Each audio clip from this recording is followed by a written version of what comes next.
This episode is sponsored by Free Market Kids. Join the league of families who are transforming family time into unforgettable Bitcoin learning experiences. With our Hodl Up Bitcoin mining board game, you're not just playing, you're building bridges, creating memories, and unlocking the brilliance of the future one block at a time. Hi, everyone. Welcome to Unchatter. Today, you're listening to a conversation I had with Holly. Thank you for joining me today, Holly. It's amazing to have you with us, and I can't wait to find out more about your Bitcoin story. Of course. And I just want to say thank you very much for inviting me as well. It's a real pleasure to talk to you today.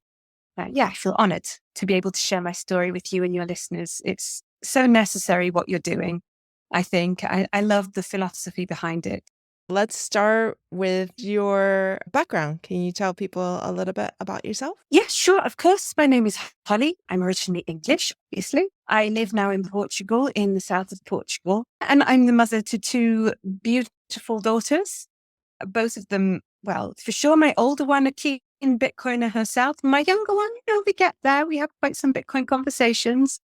Yeah, I've been living here in Portugal for a while now. It's a place with a fairly active Bitcoin community, so that's a real pleasure to be around. Yeah, my background, goodness, originally English, haven't lived there for a long, long time. I once did a DNA test, and I think I have one of the most boring sets of DNA of anybody on the history of this planet. I'm like 94% English Irish, so no mixing, no interesting mixes in there whatsoever. So that's pretty much my background. Professionally, I had a very academic background. I have a PhD in classical history. Then following my PhD, I decided that I didn't want to stay in the academia for lots of reasons. And being now a kind of dyed-in-the-wool Bitcoiner, I'm so glad I didn't, really part of the anatomy of the state, as they say. So I took my research skills into the nonprofit world, and I'm well aware that many people would say that's not that much better than the universities. But I became very specialized in counter-radical extremism. So in layman's terms, counter-terrorism, but not in a law enforcement capacity, more in a prevention capacity. That's more or less my background. So, what brought you to Portugal specifically? Portugal specifically. Yeah, I'm always somebody, I've traveled around a lot and I've lived in a lot of different places. I lived in Italy. I lived in the Netherlands for a long, long time. Portugal, I came to learn of through my ex-partner, who was very passionate about Portugal, loved Portugal. And the fact is that it does have, it's a country with quite some attractions for a Bitcoiner, as they're very Bitcoin friendly. So there's no capital gains tax on cryptocurrency in general at the moment in Portugal. That might change, of course. I've written a few articles about that very thing for Bitcoin Magazine. And everything really fell into place for me personally. A great school for my daughter, a very beautiful place, a place where my and her outdoor lifestyle is very much welcome and accommodated. There's everything one could want here, really. Yeah, I love Portugal. And it's been quite the journey to get to move here, but we've made it. And I'm really, really glad that we did. Really, really glad that we did. Since I moved here, I've myself been quite committed to building a Bitcoin community around myself. I host regular Bitcoin meetups in my area. I'm not the only person doing that. There's quite the Bitcoin community here, so it's lovely. And I give education sessions for any businesses around me that want to learn how to transact and save in Bitcoin. That's what I've been busy doing, just on a voluntary basis, just for fun for a while. That sounds like fun. So, you said that Portugal is very Bitcoin friendly and that there's no capital gains tax, which I love because I'm in the US and taxes. In what other ways is Portugal Bitcoin friendly? Well, I mean, obviously you have that tax incentive about Portugal, and that's attracted certain people, certain kinds of people. I would come at that question from two angles, really. You've got the people who have moved here to take advantage of that, and that meshes very much with the fact that Portugal is a bit of a hub for digital nomads in general. Interestingly, I meet a lot of people who work online here, who have their own businesses. So that's one side of it. But there's another side of it as well, I think. And I'm not even totally sure historically how this evolved, but Portugal, and specifically the area of Portugal that I'm living in, seems to have attracted a very kind of what I would describe as a freedom-minded crowd of people. So I think even in the 60s and 70s, there was quite a hippie movement here. Or not the 60s, of course, because then it was still under dictatorship. But certainly following the dictatorship, a group of people seem to have moved here who in general quite free spirits, and the idea of freedom and individual sovereignty is certainly not an alien idea here. There's a lot of homeschooling here. There's a lot of interest in alternative diets to what you might call the standard American diet, or people raising their children in quite unconventional ways. In general, it's quite a freedom-minded community, and I would definitely say that there's a natural affinity between that kind of community and Bitcoin. Once you start introducing people who've been thinking in that kind of way perhaps for all their lives, having been raised by the kind of hippie community that emigrated here in the 1970s, coin is a very natural marriage for them. It's a very natural progression. The idea of uncensorable money, money which is out of reach of the governments, is a very attractive idea. Well, since I'm a homeschooler, something you said just really caught my ear. You said that they raise children unconventionally there. What does that mean? Yeah, goodness. It's a bit difficult to explain exactly what I mean by that without showing you where I live. It's so beautiful here, Tally, and it's very safe. In general, it's incredibly safe. There's a huge amount of sports. So a lot of the kids, they surf. And if you're into horse riding or hiking or just spending time on the beach, it's a very free lifestyle in that sense, certainly by comparison to Amsterdam, which is where I moved from. There's just a lot of outdoor activity and a lot of quite like-minded parents who can share a bit on the homeschooling idea. Yeah, it's a great place for kids to be. It sounds that way. I wish I could actually look out your window. It sounds absolutely amazing. So, if the parents are all very freedom minded and they're homeschooling kids, is it a pretty easy quote unquote sell to tell them about Bitcoin and for them to get on board? Or is there still something that they would need to kind of get over before they become involved in Bitcoin? I mean, well, now we're talking about parents and homeschooling groups. I have not had that much contact with people in that capacity. It's not that I'm trying to orange pill homeschooling parents, but more that I've connected with businesses in my area. But for sure, in general, it's definitely a community that has a fairly natural affinity towards Bitcoin. And the businesses which I've been trying to orange pill in this area, it's a good success rate, really. I talk to people who sell their wares in this very kind of unconventional way. But in general, I would definitely say this is a community that is very freedom-minded and very much Bitcoin inclined. Yes. Yes, is the short answer. That is so unusual because most people I talk to, they are facing a completely different kind of reception. So that's Yeah. really exciting for you. So let's back up way to the beginning when you first heard about Bitcoin. What happened there and what was your first reaction to it? So I first heard about Bitcoin through my then partner, and we discussed it. And I think, like so many people, I did first come to it as for a number go up, basically, thinking this could be an interesting way to think about and save money. But quite quickly, I started to attend a lot of Bitcoin events, started to get very interested in the kind of whole philosophy around it. I mean, at the time, the events were not just Bitcoin, they were blockchain. And it took quite some time for us, to kind of separate the wheat from the chaff, as it were, and to figure out that these events that we were going to, not all events were valuable, that some of them just did not resonate with me at all, or definitely had me feeling very curious about why anybody would want to put that kind of information on the blockchain, which started a kind of snowball process of thinking, well, what makes Bitcoin special then? And then really starting to learn about money. And I was shocked at the time by how little I knew actually about money, and having been exposed to quite some talks about that and about the kind of early phases of Bitcoin. and also starting to read some books about Bitcoin. We mentioned the Bitcoin Standard, for example. That book really spoke to me deeply as a historian, incredibly interesting to see for me the progression of what makes good money. That book put those issues in terms which I'd never seen it before. And it was a real learning experience. And that started to really change the way that I thought, not just about money, of course, but about, well, the whole spectrum of things that money affects, basically every aspect of life.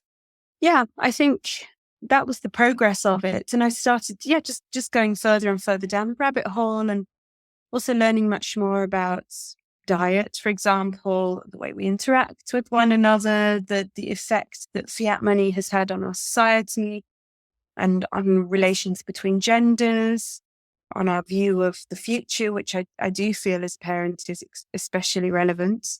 It had me questioning everything. I think that's a fairly common Bitcoiner comment, really, isn't it? Once you've started asking questions about Bitcoin, you start asking questions about everything. Yeah, that's definitely a very common feeling that people have. So there are several things I want to go back and visit again.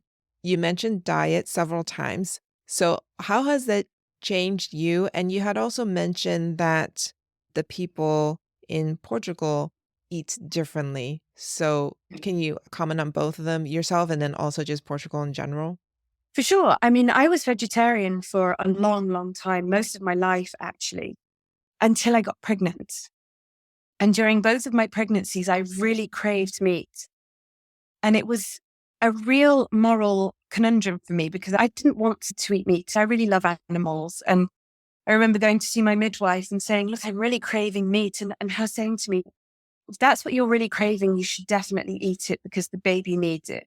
And taking the decision to start eating meat while I was pregnant, I think that was a really good decision. At a certain point, I really left the vegetarianism behind and started experimenting with carnivore, also for all kinds of family reasons around me. So the other people in my family at the time were also carnivore. And I also thought it was very important not to be disloyal to her, but especially for my younger daughter who has a real tendency towards sweet stuff, as I do as well. Goodness, I'm a real natural sugar addict. And so that took quite some giving up. But I was also incredibly shocked when I tried to give sugar out the first time. I was genuinely deeply shocked by the withdrawal symptoms that I had during this process. Withdrawal symptoms along the lines of which I've only ever associated with, I don't know, stories of people giving up narcotics and stuff. I mean, really profound cravings. Oh, physical symptoms, headaches, sweat, obsessing over sugar. Now I've actually gone back to, so I went really cold turkey on sugar for a while and I didn't eat it at all. Now I find that I can eat it in moderation. So I think I've kicked the addiction. So now I can manage to I allow myself a little bit of chocolate once in a while, especially when I have my period. But other than that, I try to at least limit sugar. And previously, I really wouldn't. And I noticed huge changes in myself when I went carnivore, especially in things like athletic performance. At the time I was doing a bit of running. I no longer do that. But at the time I was running some 10Ks. And the first one that I did, I was really in a lot of pain after it, eating basically vegetarian diet. The second one that I did, I had a steak the night before, managed it much more easily, had no muscle pain after it. Since then, I've taken up the passion of my youth, which was kickboxing. I'm a very keen kickboxer. I really enjoy it. So I've taken that up again. And I definitely noticed that it's easier to maintain fitness on a carnivore diet. It's easier to maintain what I can only describe as a kind of equilibrium of energy levels. I don't experience the highs and the lows of the sugar cravings, energy surges, energy dips. I don't experience that as much. I do feel as if it's been good for me. I can see it in my face, my hair. I was explaining to you before we started recording that I'd just come back from clearing after the fires here, and I didn't have time to wash my hair. So it's kind of, so you might not be able to see it right now, but in general, it looks a lot healthier. And just in general, I feel a lot better on, at least I would call myself an animal-based dieter. I'm not a strict carnivore, but I try to limit my carb intake. I also don't drink alcohol just because it's really bad for you. And it also doesn't agree with me. Personally, I don't respond well to alcohol.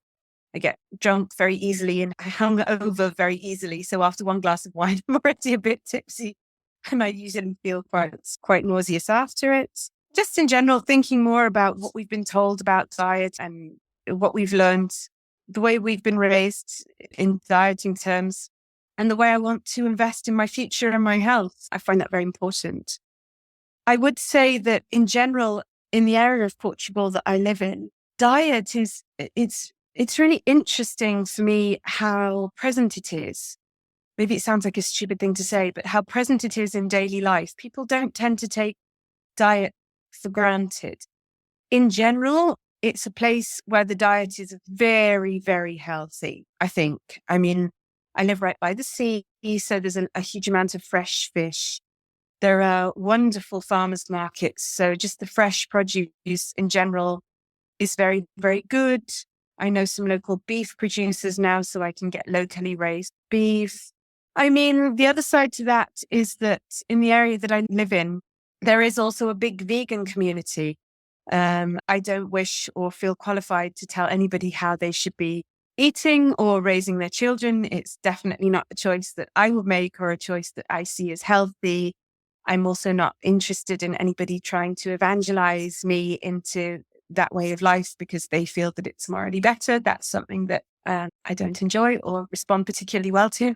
But that said, those are the negatives of that. But I would say that there is the positive side in the idea that people don't just eat whatever is to hand and whatever's cheap and whatever's easy. There are people who are very engaged with the idea of diet in general, and whichever direction that takes you in, whether that would be the animal-based path that I've chosen or the vegetarian or vegan path, at least people are thinking about it. At least it's a topic of conversation. I would also say specifically the area that I live in is extremely sporty. So a lot of people have moved here for the surfs.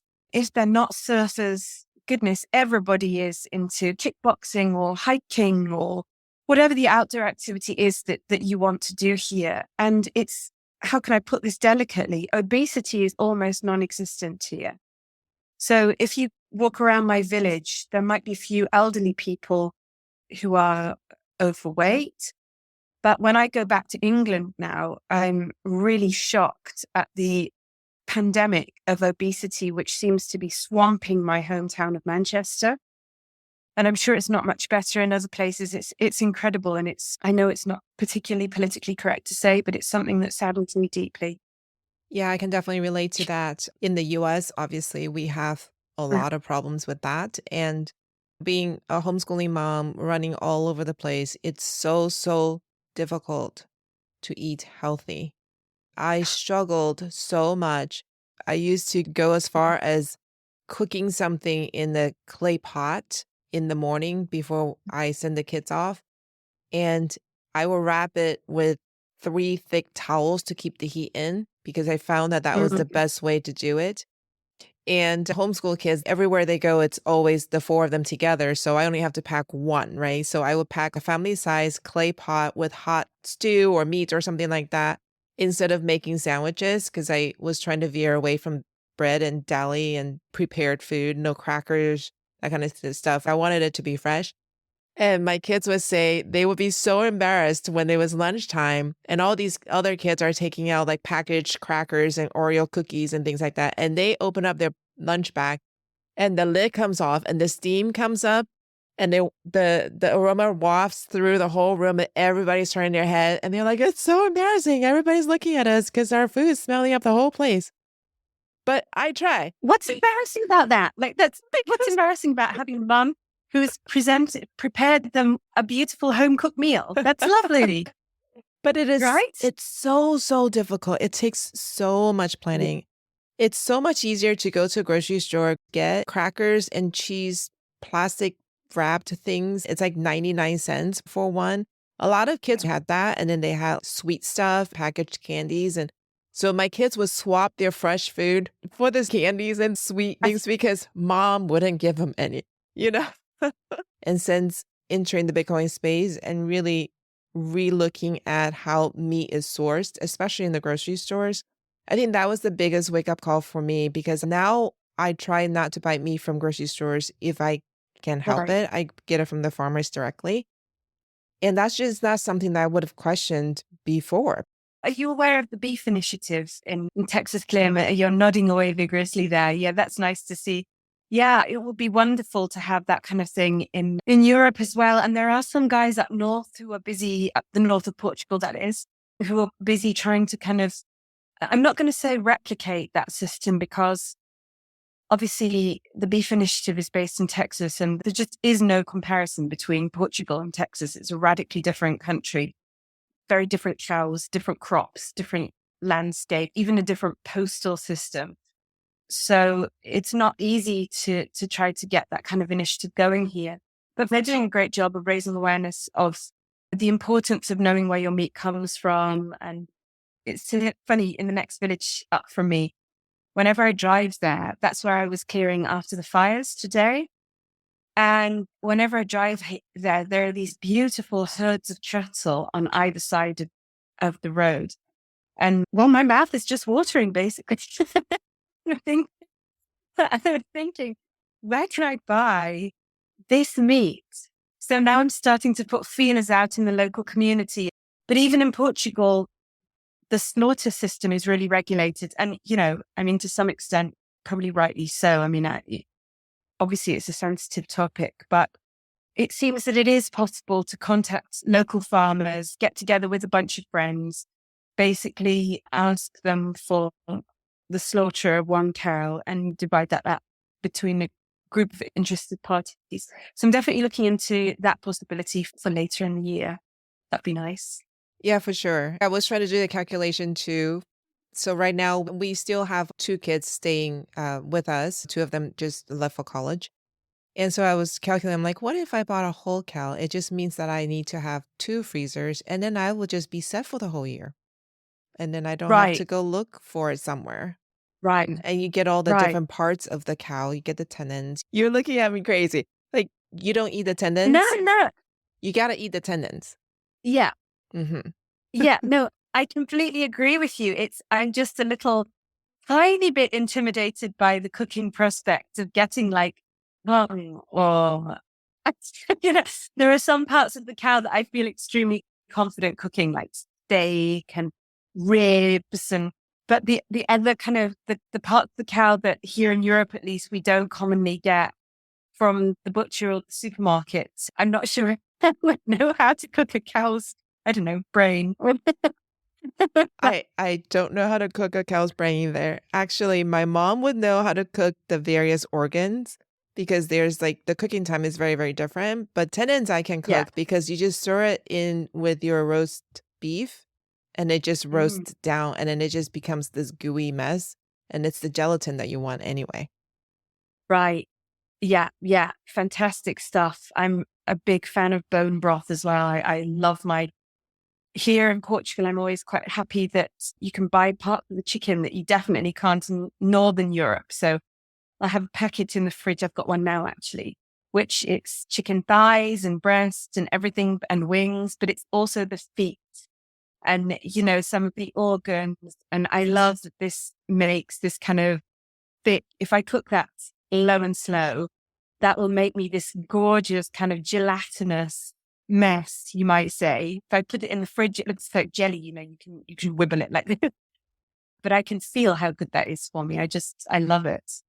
Yeah, for sure. I'm going to move on to the next topic.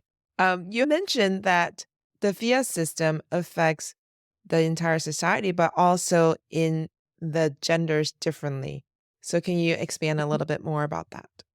I certainly can. I am well aware, though, Telly, that what I have to say on that is probably not very mainstream and perhaps not particularly welcome. I've lost quite some friends on this topic, and that's a sad thing. I guess I would say that I'm quite a traditional woman. I love being a woman. I am so proud to have raised two girls who love being women. And I'm so proud that they both say that when they're adults, they want to be mothers. I think that's so normal. And even just those basic I just think that the state of society at the moment, and I blame the money, has taken us to some really radically, what can I say, some terribly sad situations. So I'll give you two examples. I actually lost a group of friends because we were having a craft evening. So back in Amsterdam, I organized like a handcraft group. I love handcraft. I love making things. I used to, when my daughters still thought it was cool. In fact, no, it's true. My daughters still think it's cool to wear clothes that their mum made. But when they were little kids, I used to love knitting them sweaters with monsters on, or, whatever they fancied, or crocheting them little mermaids or bears or whatever they wanted. And I used to do that with some female friends. Now, you'd think that women that were attracted to that kind of activity would be also quite traditional in their mindset. But we at one point had a conversation in which we started talking about gender roles. And I was so surprised by the things that they were saying. Women in the workforce, women in the home, men in the workforce, men in the home, that I tried rolling it back to a very, very basic scenario. I basically said, look, can we at least agree? If as a woman, you're alone in the woods with a man, and there's wood that needs to be chopped and there's food that needs to be cooked, can we at least agree that it will be at least much more efficient if the man with the massively superior muscle power chops the wood, right? Seems to me a no-brainer. And I won't bore you with the entire story, but essentially I lost a group of friends over that conversation. Yeah, because there was a sense that, the woman should be allowed to chop the wood if she wanted to chop the wood. The man might be better cook than the woman, so he should maybe be able to do. It was a very strange conversation. And it kind of escalated into a bit of a general discussion of women's roles. And yeah, and I just feel that it's brought us to we're in such a strange situation in which things that I would take very much for granted in terms of gender roles are no longer taken for granted, no longer even permissible. And that has had a series of knock-on effects. I was cooking food. So at the moment, there've been huge wildfires in my area. And it's been amazing. In fact, I just finished writing an article for Bitcoin Magazine about the power of community and what happens when people govern themselves. And it's been overwhelming to see. So a lot of people have lost their homes. And what happened is that groups of people have come together to cook for the people who've lost their homes and to help them clear their land. Now, I've been doing a little bit of land clearance as well. But although I'm quite sporty, I'm also 50 kilos and perhaps have half the muscle power of most of the guys, especially the surfer guys in my neighborhood. So I feel that my capacity there, although I have the best will in the world, is relatively limited. So I've been alternating a bit between land clearances and cooking in the community kitchens. Also an interesting point. So the food which has been being provided until now has been vegan. So that's been an interesting one as well. So yesterday I brought a nice big pot of stewed beef to supplement that a little bit. And that gave rise to some discussion, but all accepted. Very nice people in this area, really. So, I mean, it seems to me that it's a fairly natural thing for the women of the area to cook for the community and the men to get stuck into the clearance, and the women can cook for the men. It seems to me to be a fairly natural thing. But even the women that are involved in that, when I speak to them about being a mother, so we were speaking yesterday about children and having children. Obviously, I have two daughters. And I was really saddened yesterday after my time in the kitchen to hear that a lot of the young women around me, they don't want that. They don't want to be mothers. I mean, obviously, there are others who do, and indeed who are. But it's not uncommon now for young women to be saying, well, I think I would not want to be a mother. And I just find that really preference. I'm sure you'd say as well, as the mother of 4 children. Yeah, it's such a privilege. I just wonder, what about the fiat system, do you think, because you're a historian, has driven women from where we were a very short time ago to suddenly being a woman was not okay, or even being a man was not okay? You have to be like both at the same time. Yeah. Well, and here again, I'm aware that my views could be a bit controversial, but I think I think the whole issue around not being proud to be a man or not being proud to be a woman, I just think that's just so tragic. And the entry of men into women's sports, I mean, come on, it's ridiculous. It's like a joke. It's just like a joke. That I do think that there are some common themes when I speak to women like that. And I don't, I'm so tentative about all of this. I don't want to offend anybody, but I think it's if I offend okay. them, It's okay for you to speak freely, because if they don't like what you're saying, they can just hop off. I think it's really sure. interesting for us to discuss it openly, because there's nowhere else we're allowed to discuss this at all. And I actually agree with what you're saying, and my daughters will agree with what you're saying. So it's actually Yeah. refreshing to hear it from your side as well, and from what you're observing. So, I mean, I have an answer in my head about what brought us here in regards to money, but I wanted to see what you think as a historian. And then, of course, I mean, I can talk about this very strange feminist movement, or the no gender doesn't count kind of movement, whatever they call it. What they call it pride, but I don't think it's pride really. It's almost like the lack of pride. You can't be prideful about anything at all whatsoever, even being a woman. Like my girls would say, I love it when a man is being gentlemanly. Like if he pulls out my chair Yeah. or if he opens the door, I love that. But the boys are afraid to do it. My daughter went grocery shopping with her college friends one time. She slipped on the floor, fell down, and her male friend was afraid to offer her a hand because he didn't want to offend her. And she was like, why are you not helping me? He goes, well, I don't want to offend you. She goes, I want you to help me get back up. And then he helped, because there's so much fear that has been instilled into these young people. They don't know what to do. Even the most basic, the friend has fallen down. If it's a male friend, they would have helped. If it's a female friend, oh no, they can't help them because they might be insulting their women power. It's so backwards. But let's talk about That's how money tragic. like brought us here. Yeah. I mean, well, I think that there are several levels of it, but I would focus on two.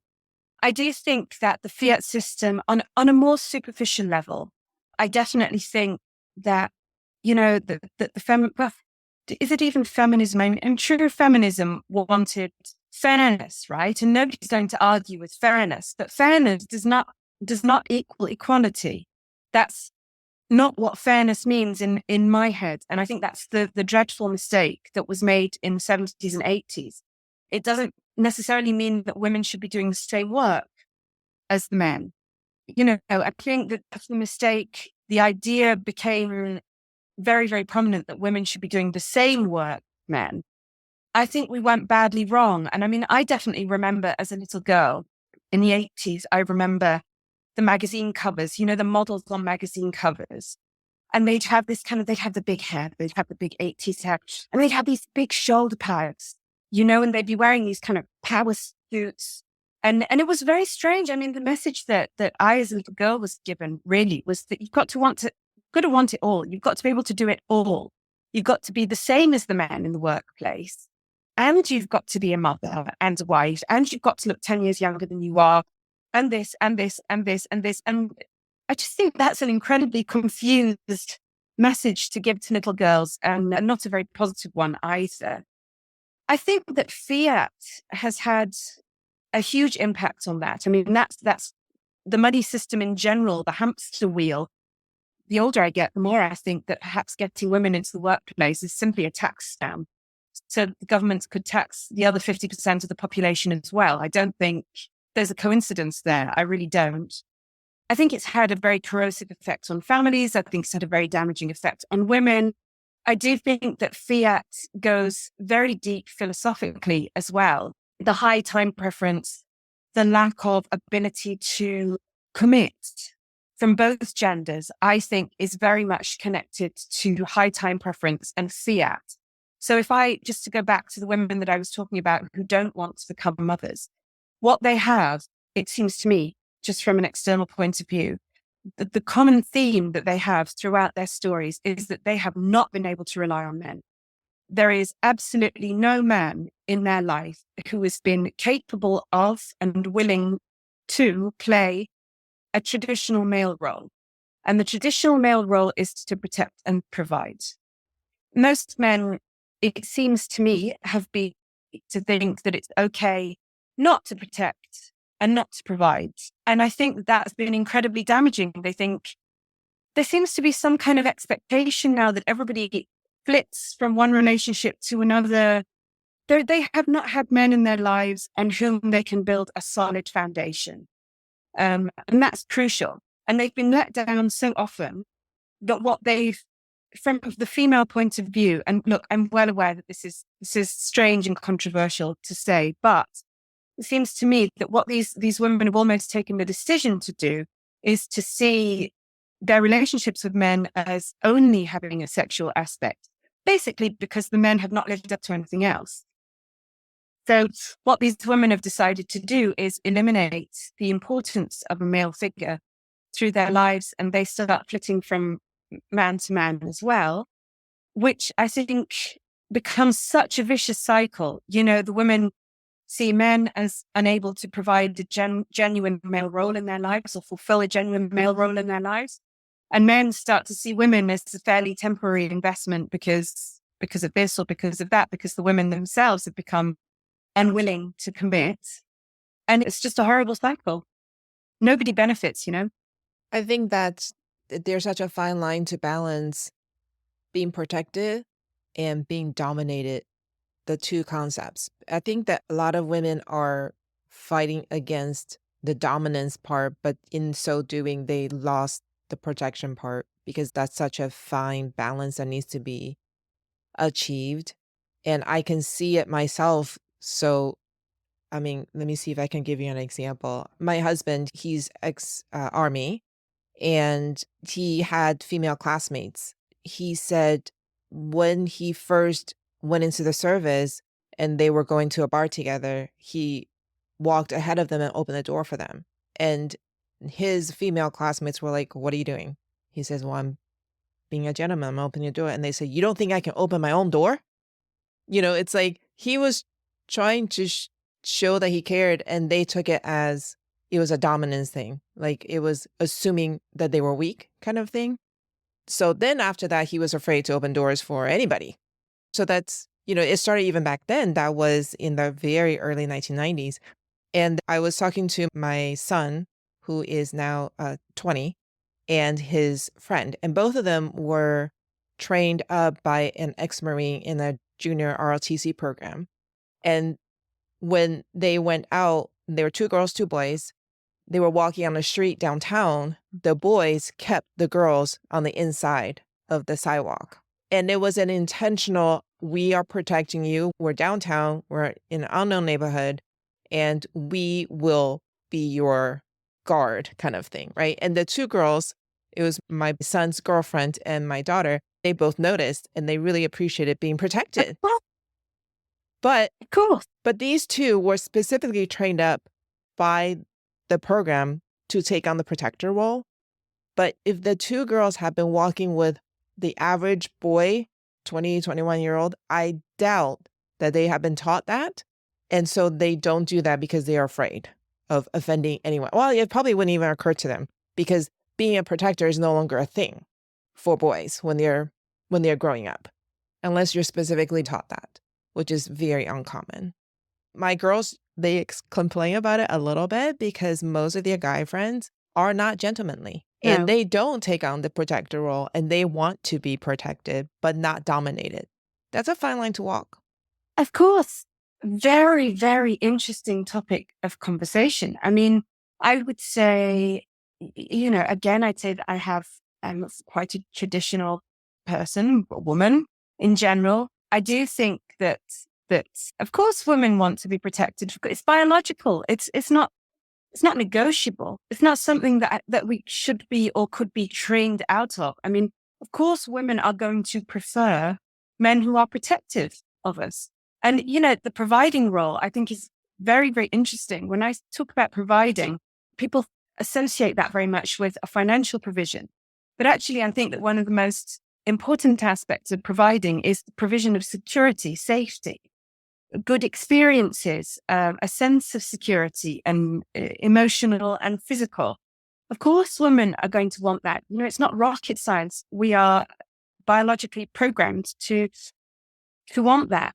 And, again, a fairly controversial topic is dominance, leading role. I do think that, let me put that very carefully. I do think that men have and should have a leading role. And there are two things I'd like to mention on that. I think to go back again to the idea of fiat and women who feel protected or don't feel protected and the role that fiat has played. I think fiat goes so deep into our culture. In order for a woman to give a man a leading role, several things have to be in place, right? For a start, you can't just give a leading role to every man you meet. That would be crazy, right? It should be a partner who is absolutely committed to you. You know that he's committed to you. Otherwise, giving him a leading role, and it has to be somebody that you can look up to and trust. If you can't look up to somebody or can't trust them, giving them a leading role in your life would be self-destructive. If you think this person is not a good decision maker, or I can't necessarily trust them, unfortunately, giving them a leading role or relying on them, you just can't do it. It's too big a risk to your own personal and emotional safety, depending on what role we're talking about here. Super interesting discussion on this, not actually linked with fiat, but I definitely saw a very interesting link. I read a book not so long ago called The United States of Fear.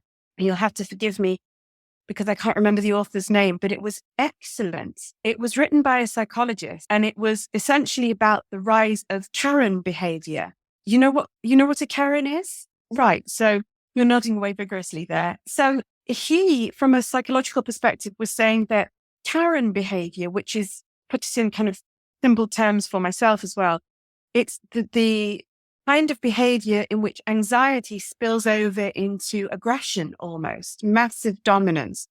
So a lot of the analogies that he made were with a corona. So you get people who are really inclined to insist that their neighbors did not receive visitors in their home, or call the security guard if you're not wearing your mask, or whatever it was. And he associated Karen behavior with a massive decline in basically trust in gender relationships. He was saying that women are naturally programmed to rely upon men for, or rather, he was saying that women are naturally more anxious than men, and rightly so, right? Because the world does contain more hazards for women. Men tend to be stronger. So, for example, if I'm out on the ocean and the waves are really big, that's a bigger threat to me than it would be for a man who is twice as strong and more able to swim and save himself than it would be for me. To walk down a dark alleyway, it would be a greater risk for me. The risk of harm would be greater than it would be for a man, because a possible assailant would be more likely to be able to overwhelm me than would for a man. It's fairly natural for women to be generally and naturally more anxious than men, because the world does contain more threats. But he said that what has deteriorated recently is women's trust in men's ability to and willingness to protect them and save them. That men's natural role is to reassure women and to also set boundaries on that anxious, controlling behavior, and to say, no, you can't go around telling people what not to do, or it's going to be fine, don't worry about it. And that women have started to perceive men as much more inclined to simply throw them under the bus in the case of a risk and run to the hills themselves without the burden of having to protect their woman or their family. Very sad book, but also a very interesting one. For sure it resonates. I thought, yeah, I definitely see threads of this in society, and I blame fiat. Yeah. If we talk about the ability to provide, and I'm going to try to link this to fiat. So if you have a trusting relationship and you have a stay-at-home mom and you have a husband who's working, who's a hard worker and a good man, and whatever people are doing in the banking system and the fiat system causes a recession or multiple recessions, and the man loses his job, right? A lot of downsizing isn't happening to people who are lazy or didn't try very hard or just made bad choices. A lot of downsizing is affecting people who have done what they believe is right and have worked hard. And so you throw that job loss into the family dynamic, and then you not only lose faith in the system because you know you've done the right things, but almost maybe unconsciously, you start to lose faith that your provider can consistently provide. I wonder if that comes in and plays a role because of the number of recessions that we've hit over the last several decades, especially. They're more frequent. So I'll give an example. We have a friend, her husband was an engineer, and he was downsized 3 times in a row. Like we was downsized, he found another job, he was downsized again, found another job, immediately was downsized again. During that process, his wife said, "You know what? That's it. We're not looking for another engineering job. We're done." So they decided to go and open a coffee house. And that turned out to be very successful, but it took a long time of struggling for them to get that coffee house up and running. But it's that idea of you can't trust the system. And if your provider is part of this, we're all part of the system. But if your provider is part of the system, then it's almost like I can't trust him. Therefore, I need to step up. And of course, they became a dual in same business, but 2 people are working, right? Whereas before it was 1 person working in an engineering job and one was just a full-time mom. But they both had to step up to start this business and got their kids involved. And it became a matter of survival. And I don't know if that plays into the whole idea of like, I wonder what their kids are saying to themselves, maybe even subconsciously watching that. Dad was providing, then he wasn't able to provide, then he was providing, then he wasn't able, and the mom had to step up. And now it takes both of them to provide. Like, what message are they telling themselves? And what decisions might they make differently because of what they witnessed? That contributes to that whole feminism and the gender movement. You know what I'm saying? Like, if we tie it all together in a I big see exactly. I can see exactly what you're saying, but that's a very special case. But what I'm hearing is absolutely beautiful. I mean, this man, I mean, what a hero. I could understand that must be psychologically very, very difficult for a man and also for the woman that's got his back and who's looking after the children to be downsized 3 times in a row. But what you actually said was he was downsized, then he tried again, and then he was downsized, and then he tried again, and then he was downsized again. And he was willing to keep trying. I mean, what a fighter. And instead of giving up and thinking, I can't do this, he's opened a new business together with his partner who is supporting him and helping him in that. I mean, I think it can be a bit easy to get stuck in traps of thinking sort of negatively about men, but I think that's also a very feminist way of thinking. And, it's not as if he's failed to provide for his family. I mean, I've been really blown away. I keep going back to the fires here. I think it's because they're quite present in my mind. But, when the fire was really burning in the area close to my home, I could see it. I could hear it. I could smell it. It looked, sounded, and smelled like a monster. It was terrifying. And, the fact that all these guys were rushing out there to fight it. Oh my God, if anybody has ever thought what happens to the real men, put a crisis out there and you see them. I mean, these are the guys that are now, they fought the fire. These are the guys that are chainsawing and clearing and working on cleaning the land. Today, I was at the land of a family with 2 little kids. And what I see is that both the mum and the dad are all hands on deck with the cleaning and the clearing. But, it is quite beautiful to see the dad stepping up to provide a new home for the children, even if it's not financial provision. What he's doing is leveraging his network to make sure that his family is safe and secure.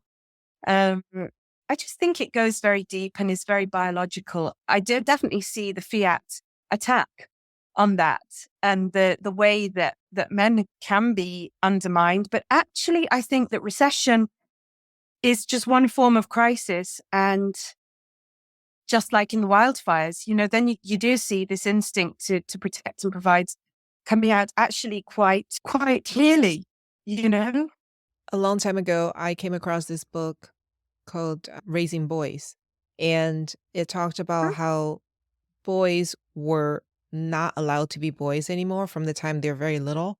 And it's like they're being taught to be girls, but also be boys, but not really like their dad kind of thing. Like you can't use physical action to resolve something. You don't hit the other boy or the other child. You come to the mom or the teacher. It sounds logical because obviously we don't want school fights, but every time we tell them they can't resolve something, that we need somebody else to step in, we're taking away their sense of power. Yeah. And also I would add to that given that mums obviously are all women and teachers are overwhelmingly women, what's interestingly happening there is that they're being taught not only are you not allowed to resolve that problem, you've got to turn to a woman. The problem has to be resolved in a feminine way and in a feminine paradigm. So, I mean, the levels of that message are just mind blowing and very scary. And couple that with the idea of toxic masculinity, which is kind of propagated by God knows who. It's mind blowing. It really is. Yeah, we can talk about it all day long because I've got like so much more stuff to say. I want to ask you about what you mentioned before in terms of what you're doing now. You said you're doing something that is terrorism prevention. What is So that and how do you do that? So that was my previous incarnation. That was my pre-Bitcoin incarnation. So I was working as a researcher for various nonprofit organizations, and basically they worked on a kind of project basis. We worked a lot with people who have been terrorists and stepped out of the world of terrorism, shall we put it like that? Radical groups. We worked a lot with professionals who come into contact with young people who would be considered to be vulnerable to becoming radicalized. And we did it just by looking at psychological factors and social factors and all kinds of other factors which can influence radicalization and factors which can influence the exit from radicalization. It was a fascinating job. I do think that I am still proud of what I achieved within that job. I do think we helped some families, and family comes very, very high on my list of priorities. So I'm really proud to be able to say that. On the other hand, I also think that governments have stuck their noses into families far too deeply and their long, sticky fingers, especially during Corona, and it resonated less and less with my mindset.